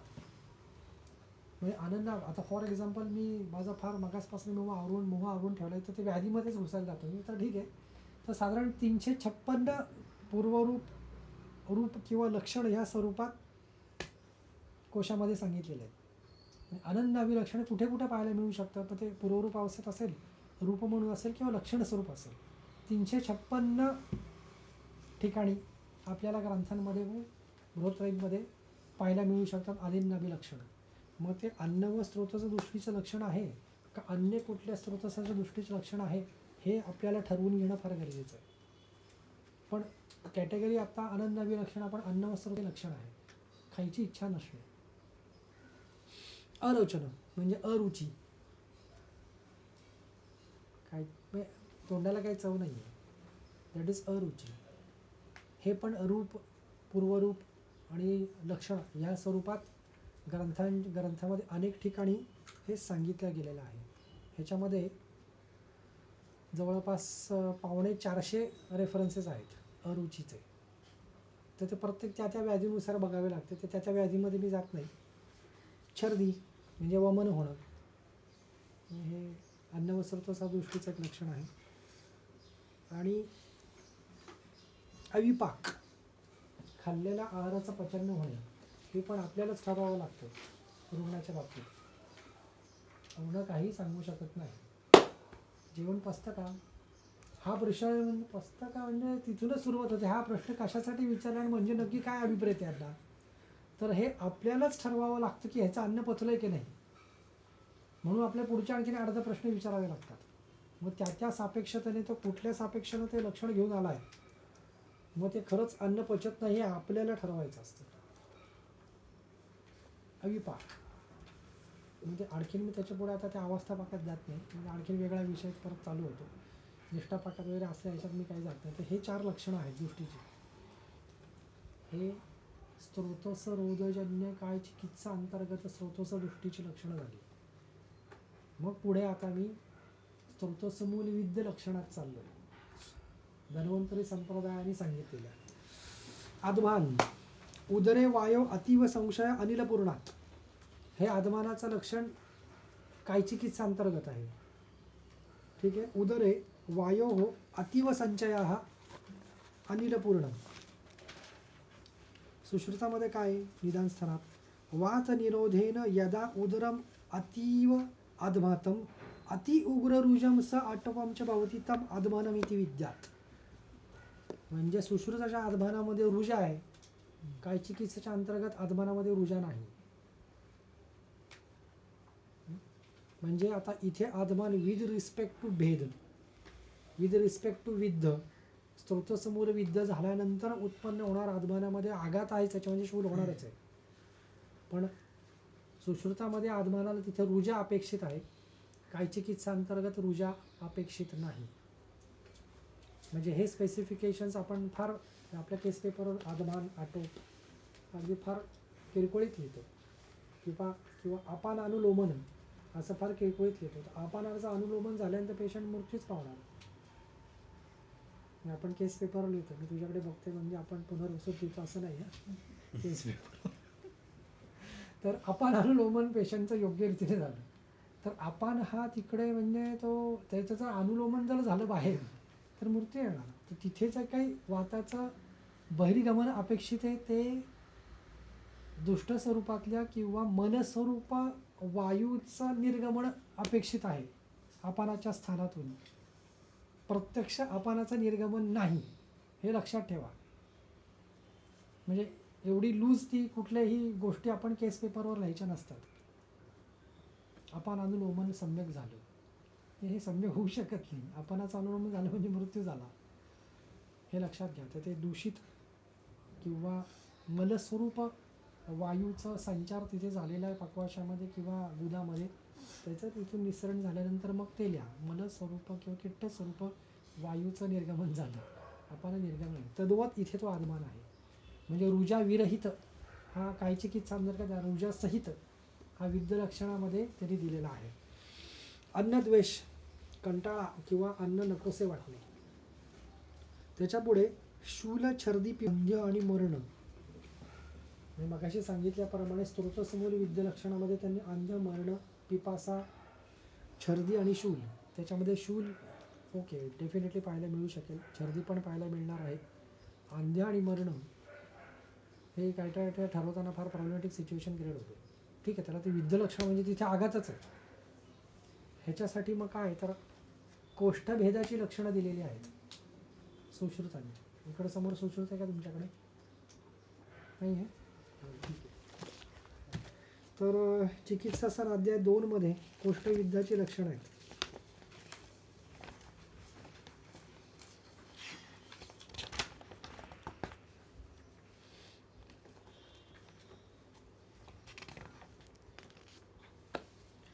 सद्यव्रण चिकित्सितम व्याख्यासम चिकित्सा अध्याय चिकित्सा स्थान 2. तस्मिन् भिन्ने रक्तपूर्णे ज्वरे दाहश्च जायते मूत्रमार्गगुदसेभ्यो रक्तं घ्राणाश्च गच्छति मूर्छा श्वास तृड आदमानम अभक्तछंद एवच. हे संपूर्ण इथे तो क्रायटेरिया फुलफिल करतो. कुक्षिभेद झाल्यानंतर किंवा कोष्ठभेद झाल्यानंतर, आघात झाल्यानंतर काय मूर्छा श्वास तृड आदमान अभक्तछंद एवच विटमूत्रवात संघश्च स्वेद अस्त्राव अक्षिरक्तता लोहगंधित्वम आस्यस्य गात्रदौर्गंध्यम एवच हृत्शूलम पार्श्वयोश्च अपि. हे कोष्ठभेद झाल्याची लक्षणं आहेत. वी कॅन कन्सिडर इंटरनल भेद पण झाला असेल किंवा इंटरनल हिमरेज जर असेल, बाहेरून काय आघात दिसत नाही. आपण जर का आत्ताच्या घडीला जर का गोष्टी लक्षात घेतल्या तर कोष्ठभेद हा ज्याला आपण कन्सिल्ड ब्लिडिंग आणि रिव्हिल्ड ब्लिडिंग असं म्हणतो. तुम्हाला बाहेरून काही जखम दिसणार नाही, पण आतून कोष्ठाचा भेद झालेला असेल, कोष्ठांतर्गत अवयवांचा किंवा आमाशयाचा, इथे या बाबतीत सांगायचं तर आमाशयाचा भेद झालेला असेल तर या गोष्टी पाहायला मिळतात. तर इथे आपण जेव्हा कन्सिडर करतो की आंध्य आणि मरण असा त्यांनी शब्दप्रयोग वापरला आहे अन्नव स्तोत्रसमूल विद्य लक्षणामध्ये, त्याच्यामध्ये फुटनोटला खाली त्यांनी मूर्छा असा शब्द वापरला आहे आंध्यांच्या ऐवजी. त्या फुटनोटमध्ये तरी मूर्छा वापरला. त्या कंटेक्स्टमध्ये इथे जर का आपण पाहिलं तर मूर्छा असा शब्द आलेला आहे. कारण तो अंध्य कुठे लावायचा हे मला तरी अजून काही सापडलेलं नाही आहे. मग त्याच्यामध्ये आपल्याला मर्मस्थानातून जाऊन बघायला लागेल. मग पार्श्व संधी असा एक मर्म आहे. मग आपण ज्या अन्न व स्तोत्रसमूलाचं स्थान लक्षात घेतो तिथे पार्श्व संधी असा एक मर्म आहे, ते सिरा मर्म आहे. पण त्याच्यामध्ये आंध्य नाही आहे, मरण आहे पण आंध्य नाही आहे. त्याच्यामुळे तो आंध्य क्रायटेरिया कसा बसवायचा हे मला तरी अजून काही समजलेलं नाही. ठीक आहे, पण त्या आंध्याच्या ऐवजी आपण खाली फुटनोटनुसार सुश्रुताच्या फुटनोटमध्ये खाली जे आहे तिथे ही विद्य लक्षणं सांगितलेली आहेत शारस्थान 9 मध्ये, तिथे त्यांनी खाली फुटनोटमध्ये मूर्छा असा शब्द वापरला आहे. तर तो मूर्छा जर का आपण अंध्याच्या जागी कन्सिडर जर केला तर मूर्छा श्वास त्रुट आदमान अभक्त छंद एवच ह्या श्लोक तिथे सॅटिस्फाय होतो विद्य लक्षणामध्ये. आणि दिस इज कोष्ठभेद. सद्यव्रणा चिकित्सा अध्यायामध्ये तरी हा कोष्ठभेद सांगितलेला आहे. विशेषण चात्र मे शृणु आमाश असते रुधिरे रुधिरम छर्देत पुनः आदमानम अतिमात्रम च शूलम च भृषदारुणम. आमाशयाचा भेद झाल्यानंतर तो रुधिरगमन, दारुण, शूल, छर्दन हे सगळ्या गोष्टी तिथे सांगतोय. तर हे तिथे मूल विद्ध लक्षणं जी त्यांना सांगितलेली आहेत ती आपल्याला इथे चिकित्सासनाच्या 2ऱ्या अध्यायाला कोष्ठभेदामध्ये पाहायला मिळतात. ठीक आहे. तर म्हणजे असं कन्सिडर आपण करूयात डेफिनेटली की आघाताचे पेशंट आम्ही नक्की बघणार का नाही बघणार. बघितले असेल पूर्वी पण चिकित्सा करायला मिळाली नसेल मे बी कदाचित. पण अपेंडिक्युलर रप्चर हे कन्सिडर करायचं का नाही, आपण आपल्या चिकित्सेत घ्यायचं का नाही. मग ते छिद्रोदरामध्ये चरकाने जे काय सांगितलं त्याच्यानुसार चिकित्सा करू शकतो किंवा ह्याच्यानुसार आपण चिकित्सा करायची नाही आपणही करू शकतो. तर तेवढा अभ्यास जर आपला तयार असेल किंवा तेवढा प्रत्यक्ष ज्ञान आपण जर घेतला असेल आणि त्याच्या जोडीला आपल्याबरोबर कोणी आपल्या धन्वंतरी संप्रदायातला माणूस असेल MS शल्य, तो हे करू शकत असेल तर काय करायला लागतं. तर हे तिकडे कन्सिडरेशनमध्ये गोष्टी घ्यायला पाहिजेत. ठीक आहे.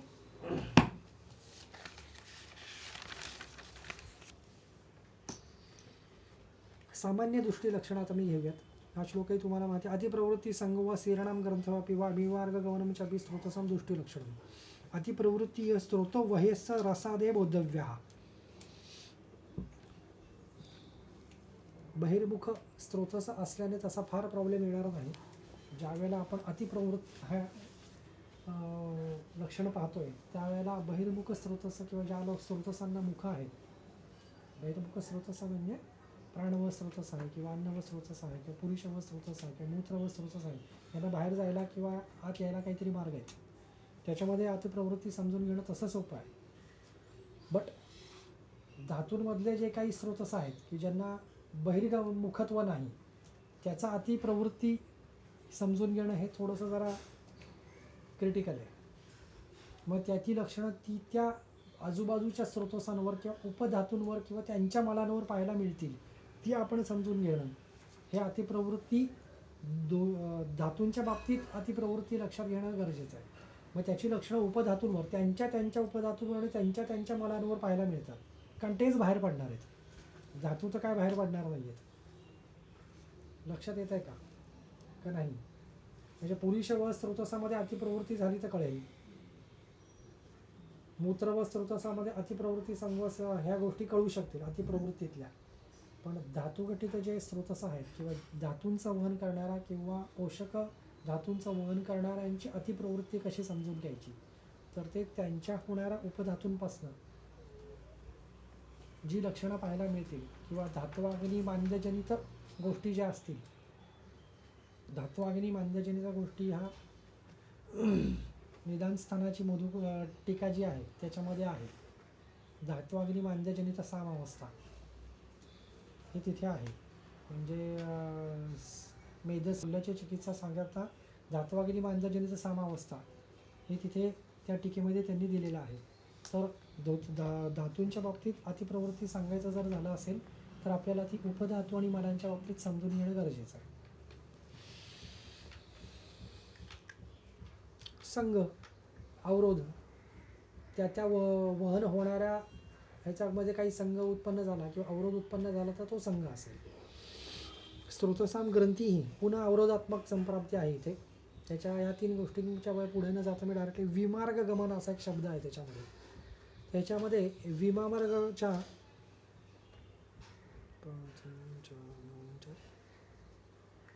ग्रंथामध्ये 13 रेफरन्सेस आहेत किंवा 13 अर्थ आहेत विमार्ग गमन यायचे. काय काय आहेत. विरुद्ध मार्ग, अन्यथा चरण, जिथे त्यांनी चरण म्हणजे वहन करायला पाहिजे त्याच्या दुसरीकडे कुठंतरी चरण करायला गेला. विगुण, त्याच्या गुणाच्या व्यतिरिक्त गुण, हा एक विमार्गाचा अर्थ आहे. मूढ, त्याचा जो गर्भित मार्ग आहे तो न होता तर मूढ मार्गात जाणे, अगम्य मार्गामध्ये जाणे, दॅट इज विमार्ग. किंवा न स्थानम, त्याचं जे स्थान आहे त्याचं ते स्थान न होता त्याचं जे स्थान नाही आहे तिथे तो जाणं. किंवा प्रतिलोमनम, ज्या मार्गाने त्याच्याबरोबर उलट्या मार्गाने तो जाणे, दॅट इज प्रतिलोमनम. प्राकृत मार्गात अन्य मार्ग गमनम, त्याचा जो काही प्राकृत मार्ग आहे, जो विधिलिखित त्याचा मार्ग आहे, जो सांगून ठेवलेला मार्ग आहे तो न जाता वेगळ्या मार्गात जाणे, दॅट इज विमार्ग गमनम. तिर्यक गमनम, पुन्हा वेगळ्याच मार्गात जाणे किंवा जसे तिर्यक हा वेगाचा एक प्रकार म्हणून सांगितलेला आहे किंवा गती म्हणून सांगितलेले आहेत, त्याच्यामध्ये हे तिर्यक गमन असा शब्द आलेला आहे. तर तो तिर्यक गमन म्हणजे पुन्हा असा एक त्याचा अर्थ आहे. उन्मार्ग गमन, स्वतःचं स्थान सोडून दुसरीकडे जाणं, दॅट इज उन्मार्ग गमन.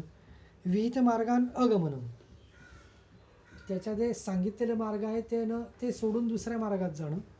मार्ग विरोधज लक्षण, त्याचा आखून ठेवलेल्या मार्गाचा अवरोध झाल्यानंतर तो दुसरीकडे जाणं, हा एक अजून विमार्ग गमनम. विकृतत्व म्हणजे सुद्धा विमार्ग गमनम. आणि क्षय वृद्धवा प्राप्त, हा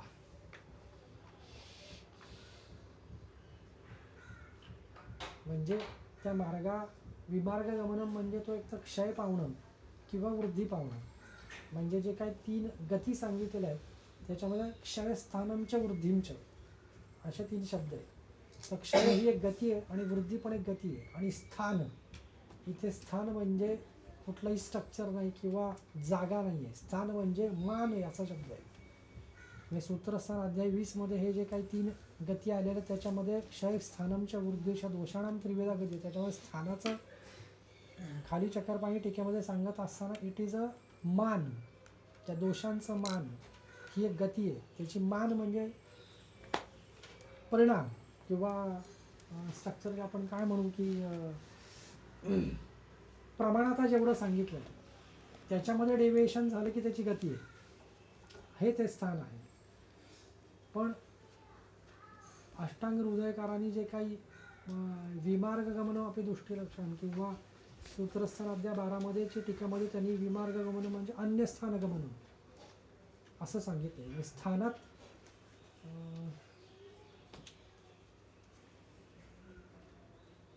आठवलं की सांगेन. तिथे खाली अरुणदत्ताने टीका करताना दुसऱ्या स्थानात जाणं, दोषांची गती दुसऱ्या स्थानात जाणं असं स्थानाचा अर्थ दिलेला आहे गतीमध्ये. तर त्याच्यामुळे जरा थोडंसं डेव्हिएशन होतं आहे चरकानुसार. हे 2 कंपॅरेटिव्ह आपण एकदा नंतर कधीतरी पाहूयात, पण ती डेव्हिएशन्स होऊ शकतं. तर असं हे सामान्य दृष्टीची लक्षणं आहेत. म्हणजे आपण आता विशेष दृष्टीची लक्षणं सांगितली, सामान्य दृष्टीची पाहिली. त्याचं आपण आता चिकित्सा सूत्र पाहूयात. पुढे सांगताना प्राण उदक अन्न वाहनाम दुष्टानाम श्वासिकी क्रिया कार्या तृष्णा उपशमनमे तथैव आम प्रदोषिकी. म्हणजे प्राण व दृष्टीचे लक्षण हे श्वासचिकित्सेनुसार, उदक व दृष्टीचे लक्षण हे तृष्णाचे जे काही चिकित्सा सांगितले त्याच्यानुसार, आणि अन्न व स्रोताचं दृष्टीची लक्षणं ही आम प्रदोषिकीनुसार करावी. आता इथे आम प्रदोषिकी म्हणजे नक्की काय, तर अन्न वाहनाम आम प्रदोषिकी इति बोद्धव्यम. तर आम प्रदोषिकी म्हणजे त्रिविध कुक्षी अध्याय जो सांगितलेला आहे त्याच्यामध्ये येणारे जे काही अलसक, दंडालसक आणि विसूचिका ह्याची चिकित्सा सांगितल्यानंतर एक श्लोक येतो त्याच्यामध्ये ही आम प्रदोषिकी चिकित्सा सांगितली आहे. तर या अन्न व स्रोतसाची चिकित्सा या आम प्रदोषिकेनुसार करावी असं त्यांचं म्हणणं आहे. मग ते काय आहे, तर तृतीय विषयविमान अध्यायामध्ये अंतर्गत चिकित्सा उपयोजिता त्याच्यामध्ये काय आहे तर 4 क्रायटेरियाज आहेत. शोधन आहे, त्याच्यानंतर पाचन आणि शमन आहे, त्याच्यानंतर मग असं करून झाल्यानंतर सुद्धा हेतुविपरीत, व्याधी विपरीत, हेतुव्याधी विपरीत किंवा तदर्थकारी,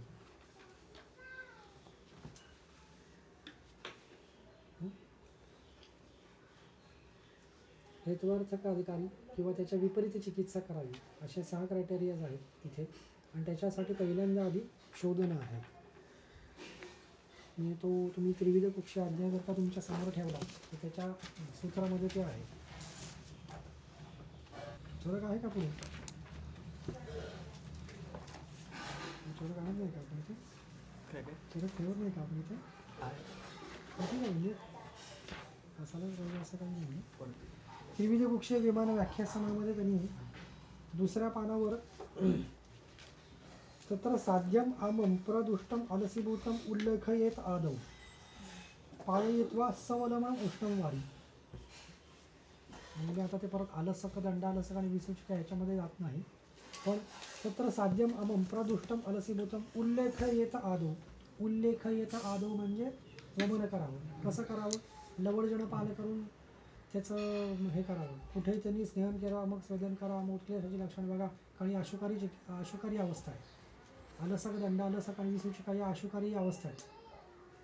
अन्न व स्रोत सापला, त्याच्यामुळे त्यातच दुसरं चिकित्सा करावी. त्याच्यामुळे ते ऑलरेडी दोष किंवा अपाचित आहार तो तिथे आमाशयामध्ये आहे, उत्कर्षाची लक्षणं आहेत, त्याच्या त्वरित रुग्णाला लवणजल पाजावं आणि त्याचं वमन करावं. ही पहिली चिकित्सा आहे. ततः स्वेदनम, स्वेदन करावं, सार्वजनिक स्वेदन करावं किंवा स्थानिक स्वेदन करावं. तिथे कुठे त्यांनी स्नेहपूर्वक स्वेदन करावं, अभ्यंग करून मग स्वेदन करावं असं नाही, स्वेदनच करावं स्ट्रेट वे. आणि वरती प्रणिधानान उपचरित, बुधवर्तीचं प्रस्थापित करावी, म्हणजे आधी वमन करावं, त्याच्यानंतर स्वेदन करावं आणि त्याच्यानंतर वरती प्रस्थापित करावे. म्हणजे वरून शोधन झाल्यानंतर खालून शोधन करावं किंवा मलाचं अनुलोमन करावं. आणि मग विरिक्तवच्च अनुपूर्वाः, म्हणजे विरेचन झाल्यानंतर, वमन विरेचन झाल्यानंतर, विरेचन करून झाल्यानंतर जो संसर्जन क्रम आहे तो पाळावा. अन्न व स्त्रोतस दृष्टी झाल्यानंतर त्याची चिकित्सा सांगताना, आमप्रदोषिकी चिकित्सा सांगताना ह्या गोष्टी करायला पाहिजेत. लक्षात येतं? म्हणजे तिथे आधी वमन करा, त्याच्यानंतर स्वेदन करा, त्याच्यानंतर वरती प्रस्थापित करा, त्याच्यानंतर संसर्जन क्रम करा. विसूचिकायाम तू लंघनम एव अग्रे विरिक्तवच्च अनुपूर्व्या, विसूचिकेमध्ये पण त्याच गोष्टी कराव्यात. लंघनम एव अग्रे, विसूचिकेमध्ये त्याला एक वेग असतो, ऊर्ध्व प्रवृत्ती पण असते आणि अधो प्रवृत्ती पण असते आणि उदराला शूल असतो. या तिन्ही गोष्टी एकत्र असतात तेव्हा ती विसूचिका म्हणतात. अशा वेळेला लंघन करावं.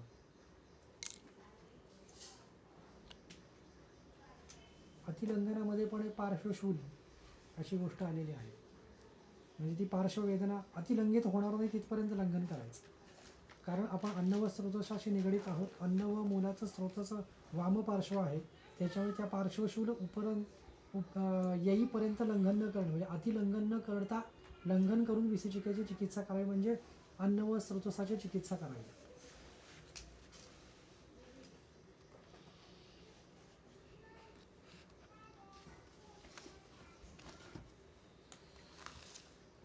हे करून झाल्यानंतर, म्हणजे आता शोधन कर्म झालेलं आहे, वरून आणि खालून, म्हणजे आमाशयातून आणि पक्वाशयातून दोषांचं शोधन झालेलं आहे.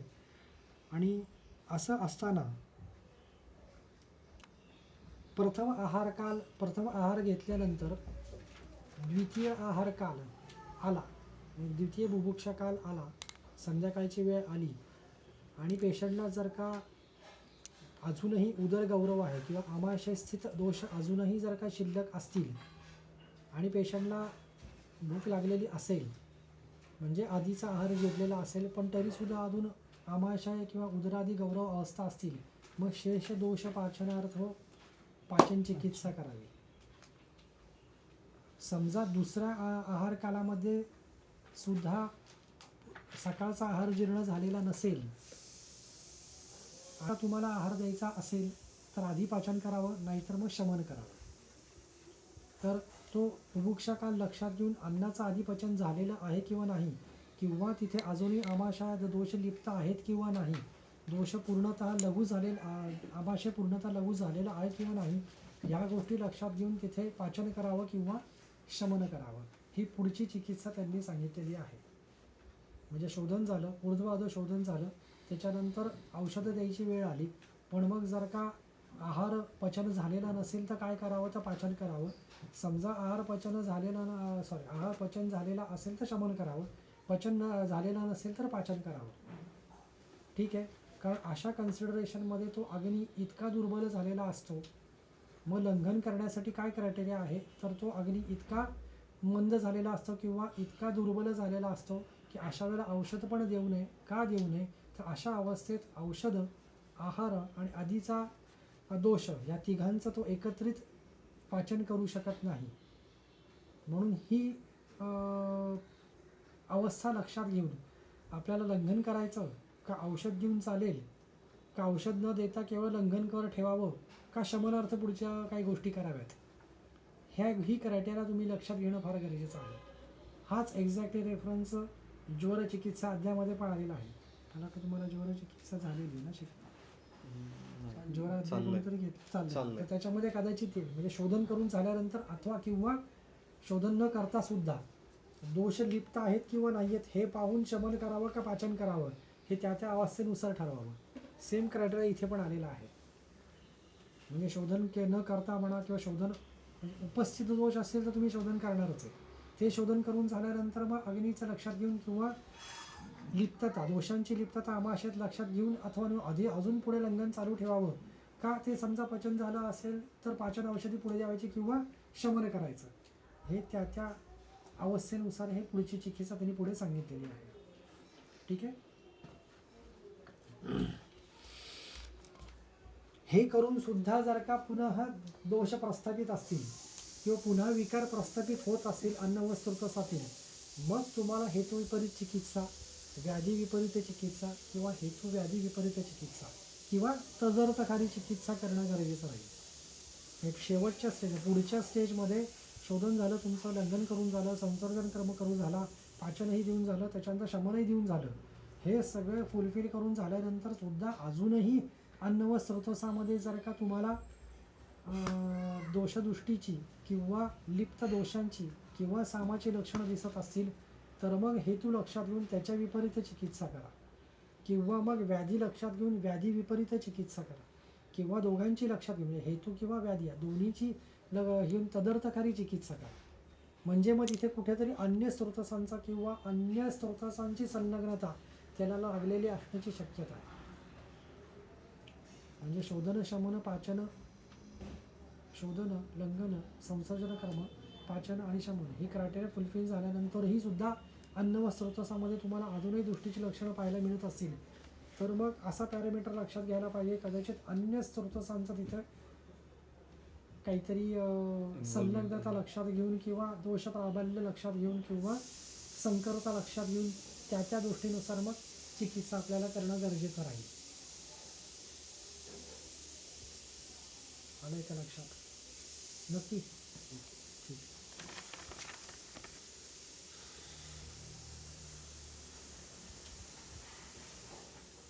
मग हे सगळं एक शेवटचाच पॉईंट राहिला याच्यामध्ये आता, तर विमुक्त दोष, विमुक्त आम प्रदोष असतं, त्याच्या पुढे जाऊन मग तो विमुक्त आम प्रदोष असतं ह्याचा क्रायटेरिया सांगतो. म्हणजे आपलं अन्न व स्रोत निर्मल झालेलं आहे का नाही हे सांगत असताना तो पुढची लक्षणं सांगतोय. विमुक्त आम प्रदोषस्य पुनः परिपक्व दोषेषु दीप्ते अग्नेही, म्हणजे ते दोष पक्व झालेले आहेत, दोष पक्व झालेले आहेत, निर्मलत्व आलेलं आहे आणि अग्नीची वृद्धी झालेली आहे. ह्या दोन क्रायटेरिया लक्षात घेणं त्या त्या अवस्थेनुसार. मग त्याच्यानंतर पुढची चिकित्सा करायची. ती काय करायची तर स्नेहपानंच युक्त्या प्रयोज्यम प्रसमीक्ष, स्नेहपान करायचं. म्हणजे हे सगळे क्रायटेरियाज फुलफिल झालेत, म्हणजे ते मुक्त झालेले आहेत, ते अन्न व स्रोतसा दोषांपासून किंवा आमावस्थेपासून दृष्टीपासून मुक्त झालेले आहेत. हा क्रायटेरिया लक्षात घेऊन स्नेहपान करावं.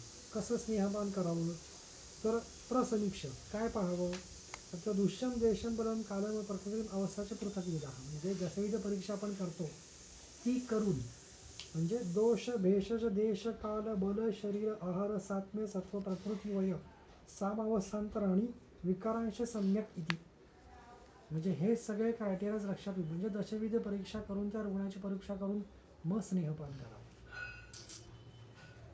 हा फायनल स्टेज आहे. विमुक्त दोष असं तिथे विमुक्त आम प्रदोषस्य, आम प्रदोषस्य म्हणजे अन्न व स्रोतस, आणि तो विमुक्त जर झाला असेल दोषांपासून, सामतेपासून मुक्त झाला असेल तर स्नेहपान करावं.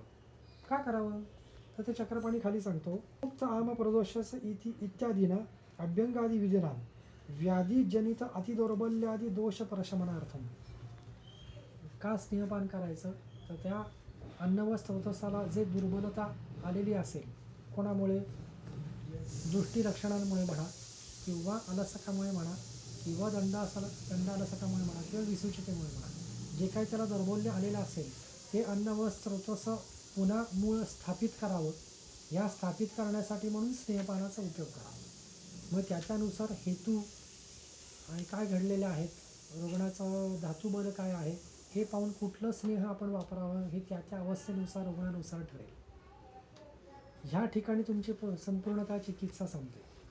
हे नुसतंच शोधन करून किंवा लंघन करून ते संपणार नाही, तर त्या स्रोतसाला पूर्णतः प्रस्थापित करणं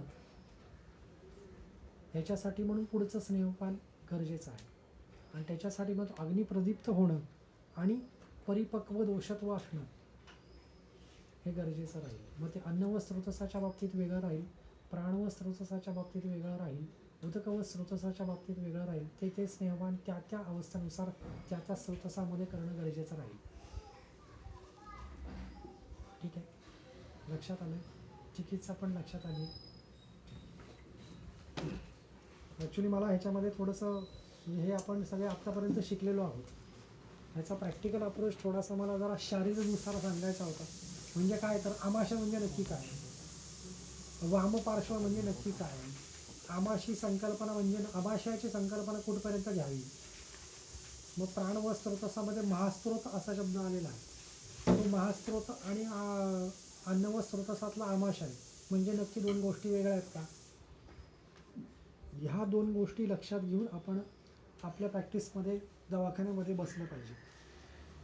तर हे ॲक्च्युली मला त्याच्यामध्ये घ्यायचं होतं, पण ठीक आहे, आपण नेक्स्ट टाईमला कधीतरी घेऊया. थोडंसं म्हणजे सांगितलं तरी चालेल. इथून जायला पाऊण तास म्हणजे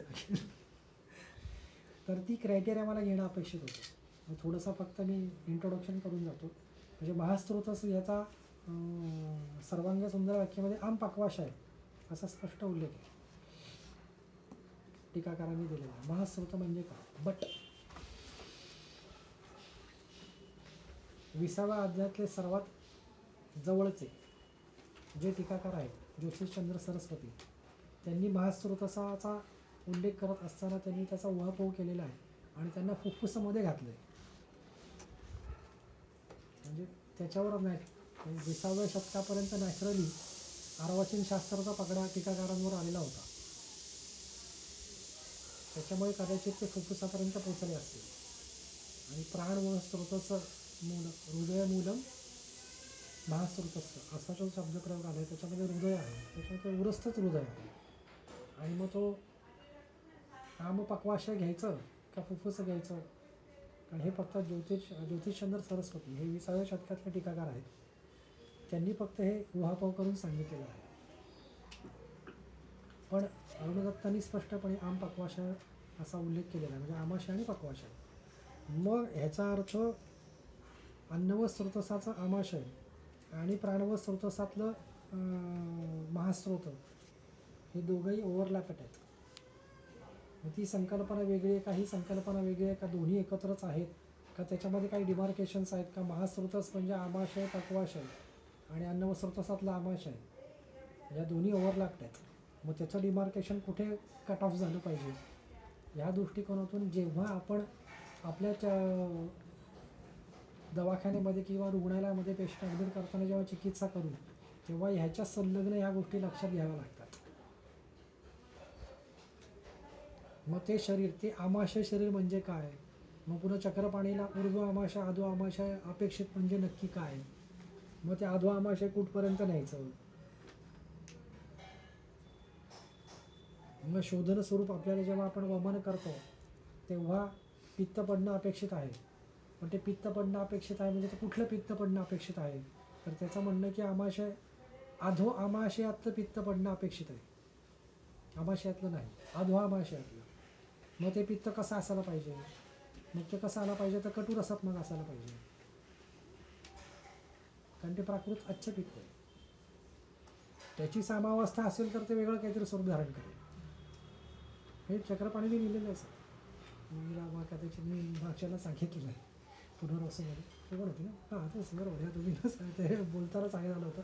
तर ही आमाशयाची संकल्पना आपण प्रॅक्टिसमध्ये आपल्या डोळ्यासमोर क्लिअर असणं फार गरजेचं आहे. किंवा महास्त्रोतस म्हणजे नक्की काय, मग त्याची दृष्टीलक्षणं म्हणजे नक्की काय. मग तो प्राणाचा उल्लेख आपण पक्वाशयामध्ये म्हणजे सिकमपर्यंत कुठे घ्यायचा, म्हणजे तो गुदापर्यंत घ्यायचा का नाही, प्राणाचा संचार किंवा ते प्राणाचं कार्य आहे. तो आहार रस धरून ठेवणं हे प्राणाचं कार्य आहे. म्हणजे उत्तर गुदामध्ये हा प्राण आहे, त्याचं धरून ठेवण्याचं कार्य ते प्राणाचं आहे. आणि त्याच्यानंतर तो आदर गुदामध्ये गेल्यानंतर ते अपनाचं कार्य चालू होतं आणि म्हणून त्याचं निष्क्रमण होतं. पण ते अपनाचं कार्य चालू व्हायच्या आधीपर्यंत जे काही कार्य आहे हे प्राणाचं आहे. धारण करून ठेवणे, इंद्रिय दृक त्याचं धारण करून ठेवणे, म्हणजे त्याच्या अंतर्गत ज्या गोष्टी येतील त्याचं धारण करून ठेवणे हे प्राणाचं कार्य आहे. मग ती त्या लेवलपर्यंत ते भासस्रोतच न्यायचं का, असं. तर हे सगळं मला जरा कन्सिडरेशनमध्ये घ्यायचं होतं, पण आता ते वेळ अभावी पण पुढे घेऊ. पण मग ते मला मोह आवडेना, मग ते मी व्याधीत जातो. मग तो ज्वरात गेला, गुलमात गेला, असं बऱ्याच गोष्टी झाल्या. मग ते फारच मोठं प्रकरण व्हायला लागलं. म्हणून मग मी पुन्हा ते फक्त अन्न व स्रोताचं तशी दृष्टीलक्षणं, हेतुलक्षणं, त्याची चिकित्सा इथपर्यंत फक्त मी आणून ठेवलं. आणि हेच कदाचित अन्न व स्रोतस्स सांगताना अपेक्षित असावं. पण मग त्याच्याशी अलाइड अजून काय काय गोष्टी पाहायला पाहिजेत, तर त्याचं शारीर आणि शारीर क्रिया, मग त्याच्यातलं पचन, मग त्याच्यातले डेव्हिएशन्स, मग ते कुठल्या कुठल्या स्थानात होतात.